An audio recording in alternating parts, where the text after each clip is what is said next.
Muchas gracias, Patricia, Anastasia, Norma, bienvenidos. Voy a compartir pantalla.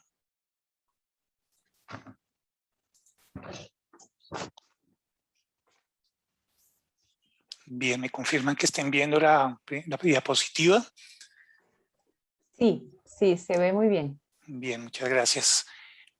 Bueno, decíamos al comienzo que Dante se lo ha abordado desde muchas perspectivas, ¿no?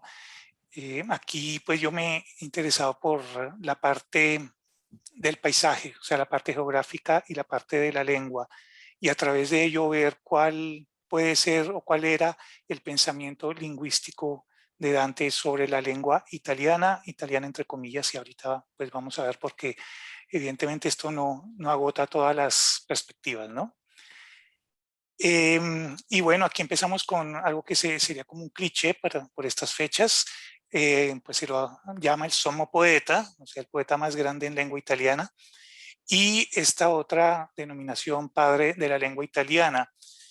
Tendríamos que preguntarnos de cuál lengua italiana, y es aquí donde nos vamos a adentrar. Aquí vemos esto, me parece una de las metáforas más importantes que aparece en la obra de Dante y en el tratado sobre la lengua italiana que él escribió paradójicamente y no tanto en latín. Aquí la titulé La inaferrable pantera y la selva oscura. Él compara la lengua italiana, la lengua que él está buscando, que sería la lengua de comunicación de todos en Italia, la compara a esta fiera, una fiera que es muy seductora, que se esconde, que nadie la ve, que todos saben que está por ahí y que todos quieren de alguna manera parecerse. Entonces él dice, aquí en palabras de un periodista, dice que que la lengua italiana hay que cercarla, que hay que hacer la batida de bosques, sacarla de su madriguera. Hay que moverse en todo lo que se pueda con el ingenio de los ardides, poner trampas, ser astrónomo de la tenacidad, porque es una fiera que hace sentir su perfume en todo sitio, pero en ningún sitio se muestra concretamente.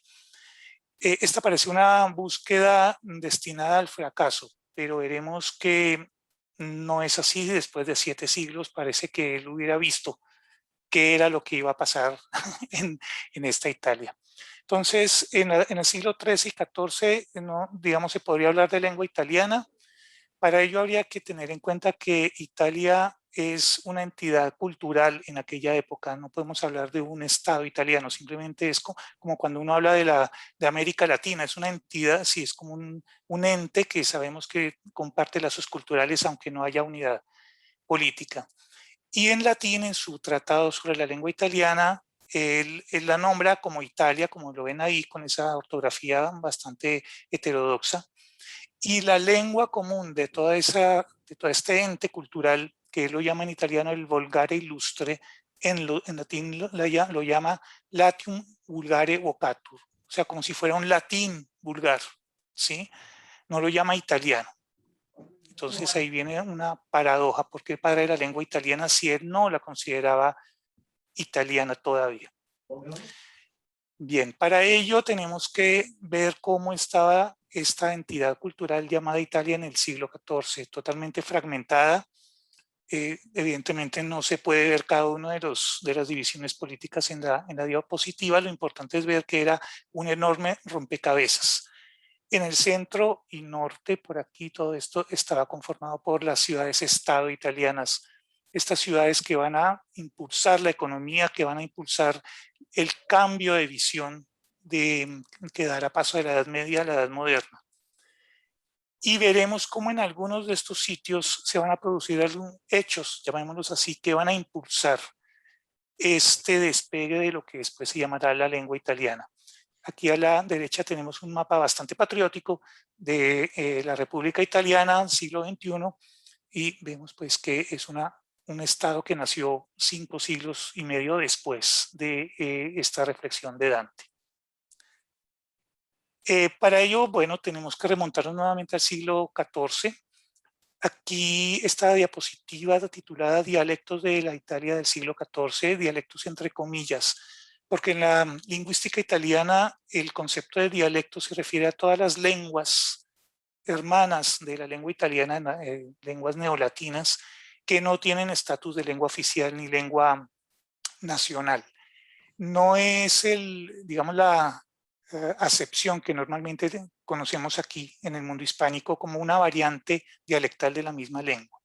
Entonces, este es como digamos, un mapa bastante rudimentario, pero está diseñado según la reflexión que hizo Dante. Ahorita retornaremos a este mapa y veremos él cómo en esta búsqueda, en esta cacería de la pantera, en medio de la selva oscura, que es todo este montón de dialectos, va a tratar de llegar a esta lengua de expresión que no sea el latín. Y bueno, vemos acá cómo está un poco la división dialectal del siglo XXI, en grupos un poco más grandes, más compactos, siempre aclarando que no estamos hablando del italiano, sino de las otras lenguas, que básicamente es muy parecido, ¿no? Hay que decir que hace 100 años solo el 5% de los ciudadanos italianos hablaba italiano realmente. El 95% se expresaba en su respectivo dialecto. O sea que el siglo XX fue el siglo de afirmación y de asentamiento definitivo de la lengua italiana como la lengua materna de los italianos. Bien, pues el pensamiento lingüístico de Dante en este paisaje se encuentra desarrollado básicamente en este tratado que se llama en latín De Vulgari Eloquentia, que lo escribió entre 1303 y 1305, o sea, al comienzo del exilio de Dante, y básicamente el plan de él era escribir 4 volúmenes en latín, pero solo completó el primero, que es el del que nos vamos a ocupar como más. El segundo quedó interrumpido en el capítulo 14 a mitad de una frase, que eso ha sido pues objeto de toda una serie de historias. Se dice que básicamente él abandonó todo lo que estaba escribiendo para empezar a escribir la Divina Comedia, básicamente. Y aquí en este tratado él básicamente opone el papel del latín de la época frente al papel aquí lo ponemos lenguas romances de Italia, los llaman los vulgares de Italia. Y en esta oposición va a buscar este vulgar ilustre de esta entidad llamada Italia. Esa es la pantera, el vulgar ilustre, esa es nuestra pantera que la tenemos que cazar. Para ello va a ser un recorrido por estas lenguas que vimos en el mapa del siglo XIV y también va a indicarnos qué características debería tener esta lengua ilustre, ya que no la podemos encontrar, la podemos solamente olfatear, oler su perfume, no más, ¿no? Entonces, para saber si estamos frente a una de estas lenguas, tendremos que tener en cuenta estas características. Y ya más adelante, pues la historia de este tratado es, digamos, interesante porque después de su primera publicación cae en el olvido y 2 siglos después la rescata un gran humanista que la traduce al italiano de la época y causa un revuelo grandísimo porque en ese momento había una gran polémica sobre cómo volver a poner la lengua vulgar nuevamente digamos, en el pedestal, porque el latín con el Renacimiento había avanzado muchísimo también. Y ahí hay toda una polémica pues, a la que nos referiremos un poco. Aparentemente en esa polémica la visión de Dante sobre la lengua italiana pierde la batalla, pero al final pues no es lo mismo perder una batalla que ganar una guerra, aunque aquí no hablamos de guerras, ¿no? Bien, pues Dante hace toda un recorrido por la historia de las lenguas. Él lo asocia básicamente el origen de las lenguas al mito de la Torre de Babel, pero él empieza diciendo que las lenguas son entes vivos que nacen, crecen, mueren con los hablantes, con las comunidades. Esto ya es digamos, una visión muy de vanguardia para la época, porque tendremos que esperar prácticamente a Saussure, al comienzo del siglo XX, cuando hable de signo lingüístico, la división de langue y parole y todo esto, para un desarrollo, digamos, de esta visión de la lingüística. Aquí Dante ya había intuido esto, parece obvio, pero en aquella época pues no lo era, ¿no? porque el latín era la lengua de expresión culta, de expresión escrita, que era la que tenía el prestigio, el resto no tenía prestigio. Y bueno, en este recorrido él llega a lo que hoy llamaríamos el conjunto de las lenguas romances, él lo llama la lengua tripartita, y clasifica en tres grupos, en tres subgrupos, según cómo estuvieran diciendo sí en esa lengua. Y aquí pues la mayoría de nosotros sabemos que básicamente son tres: la lengua de oil, o sea, el francés, ¿sí? Viene del latín oil, hoc, ile, o sea, para decir sí; la lengua de oc, la lengua del sur y una parte del centro de Francia, o sea, el provenzal, básicamente, en donde se decía oc para decir sí. Y la lengua de sí, que para él es solo Italia, él no menciona la península ibérica porque esta es ya una suposición, pues no había una gran producción en lengua del sí de la península ibérica que pues, se pudiera tener en cuenta. Y él asocia estas tres lenguas a la producción poética en cada una de ellas. Por ejemplo, en la lengua de hoy, los cantares de gesta, los trouvères, ¿no? En la lengua de Oc, los trovadores, el amor cortés, la poesía lírica, ¿no? Y en la lengua de Italia, básicamente el dolce stil novo, esta poesía heredada de alguna manera de la lengua de Oc, ¿no? Y él, de estos tres, él dice que la que tendría mayor predominio sería la tercera, porque en el latín clásico sí se dice sic. Entonces, por estar más cerca de esa tradición culta, la lengua de sí sería como la que predominaría. Pero él reconoce que las otras dos lenguas son las más importantes. En aquella época se escribía, muchos poetas de Italia no escribían digamos, en su dialecto, sino en la lengua de Oc o en la lengua de Oil, básicamente, y eso lo va a criticar Dante. Bueno, y aquí él, en su recorrido, él básicamente divide las lenguas en 14 lenguas, 14 vulgares, según estén al oeste o al este de los Apeninos. Él llama, por ejemplo, a la parte oeste la parte derecha de Italia, porque para aquella época en la cartografía estaba como girado al revés, ¿no? Como si el norte fuera el sur, básicamente. Entonces, él en su tratado lo nombra así, derecha e izquierda, que no coincidiría con nuestra visión de hoy de la cartografía. Y básicamente estos son los vulgares, ¿no? Algunos se reconocen hoy en día, ¿no? Por ejemplo, el puyés, el de Apulia, para él Apulia es la región de Apulia y la región, toda la parte de Nápoles y todo eso, o sea, es casi todo el sur. Y aquí al lado derecho pues vemos estos otros. El lombardo, por ejemplo, no es solo el lombardo actual, sino el piamontés, parte del emiliano, parte del genovés también, o sea, es mucho más amplio. Y tenemos el istriano, que hoy no hace parte de la República Italiana, ya pues no existe, pero en aquella época era muy importante.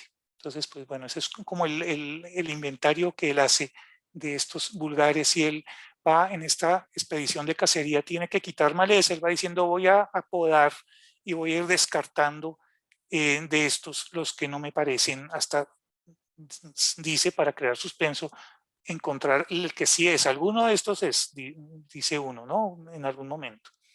Entonces, volviendo aquí a nuestro mapa, él comienza, no voy a nombrar uno por uno porque es bastante largo, pero él comienza descabezando al romanesco, al romano. Y aquí hay que tener en cuenta la visión política de Dante. Dante está ya exiliado. Él había sido exiliado por el partido de los Güelfos Negros, que era un partido que defendía la hegemonía del Papa, y inclusive en la parte política de las diferentes ciudades-estados, como Florencia. Dante pertenecía a la otra facción, que eran los güelfos blancos, o sea, los que reconocían la preponderancia del Papa, pero no aceptaban esas injerencias, ¿no? Entonces, él en este exilio va a cambiar su visión política y va a pasar de esa visión güelfa a la visión contraria, que era la que defendía el poder, la hegemonía del emperador del Sacro Imperio Romano Germánico. Entonces, para eso uno vería con interés esto que descabece al romano, o sea, donde está el Papa, de una. Él dice, hagan espantoso, hagan terrible, esto hay que descabezarlo, esto no se puede considerar ni siquiera una lengua digna, ¿no? Y va avanzando, ¿no? De estos, él hace 3 excepciones, porque él va diciendo, no, estos hablan de una manera obscena, estos hablan de una manera bárbara, estos, por ejemplo, de acá de los sardos, dicen que, dice él, que imitan como los simios al ser humano, imitan al latín culto. Y dentro de ese juicio tan duro y tan tremendo contra la lengua sarda, se esconde una verdad, y es que la lengua sarda es la lengua neolatina más cercana al latín antiguo, inclusive en la pronunciación, etcétera. O sea, pues Dante lo descabeza, pero realmente lo que hace es evidenciar cuán parecido es el sardo hoy en día también al latín antiguo. Bueno, pero las excepciones que él hace son básicamente acá en Sicilia, en la corte del emperador Federico II, que acogió a muchos de los provenzales después de la cruzada contra los cátaros en el sur de Francia, que fue, digamos, llevada a cabo por el mismo papa contra el que él va a luchar, ¿no? Y aquí en esta corte se cultiva un siciliano mezclado prácticamente con este provenzal que va a pasar a Toscana. Los toscanos lo toscanizan y mucha gente como Dante cree que eso que están leyendo es siciliano, es una lengua culta siciliana, pero es una lengua siciliana pasada por el tamiz del toscano. Entonces, él hace una excepción con esa manera de escribir en esa corte, no con el siciliano popular. Esa es la primera excepción. La segunda excepción es con el toscano mismo, pero de algunos poetas del Dolce Stil Novo, entre ellos él mismo, aunque él no se nombra así, yo Dante Alighieri, sino nombra a su mejor amigo y después dice, y al amigo de mi mejor amigo, o sea, yo. Pero también les hace una crítica sobre todo a los florentinos, porque dice que son demasiado arrogantes y que ellos se creen que son como el centro del mundo, ¿no? De alguna manera es un puyazo porque fueron ellos los que lo echaron de su ciudad. Y la tercera gran excepción es la ciudad de Bolonia aquí, porque ahí también se había desarrollado una tradición del Dolce Stil Novo, y él dice que en Bolonia, el dialecto de Bolonia recogía elementos de ciudades vecinas y que era como un ejemplo de cómo podría hacerse una lengua que no estuviera cerrada únicamente a la parroquia. Aunque finalmente él dice que no, o sea, que lo que vale lo de Bolonia no es el boloñés, sino los poetas que cultivan en Bolonia esta lengua. Y bueno, aquí ustedes ven estos ejemplos que los tomé de un colega en Italia, en un colegio que hizo como esto, entonces me ahorré el trabajo en su momento de estas expresiones. Bueno, él hace todo este recorrido y al final dice, no, ninguno es. Entonces uno diría como lector, pero entonces, ¿para qué sirvió todo eso? O sea, ¿para qué? Finalmente él dice, no, adoptemos otra manera de pensar la cuestión y es qué características debería tener ese vulgar ilustre para poderlo identificar. Ya que no lo logramos, no pudimos hacerlo así como lo hicimos, cambiemos de método. Y él da 4 grandes características. Tiene que ser ilustre, es decir, que le dé prestigio a quien lo emplee, ¿sí? Sobre todo en la parte escrita, él no defiende tanto el uso popular como tal en sí, sino un uso culto que pudiera hacerle competencia al latín de aquella época, que para él en su visión política era la lengua del papado y la lengua de la gran burguesía florentina que estaba aliada, según él, de manera corrupta con la iglesia. Entonces él lo que hace es adoptar una visión más laica y decir, sí, vamos a adoptar un vulgar que no sea el latín, pero que cumpla con las características que tiene el latín y que le gane, sobre todo porque tiene que ser una lengua que la gente entienda, ¿no?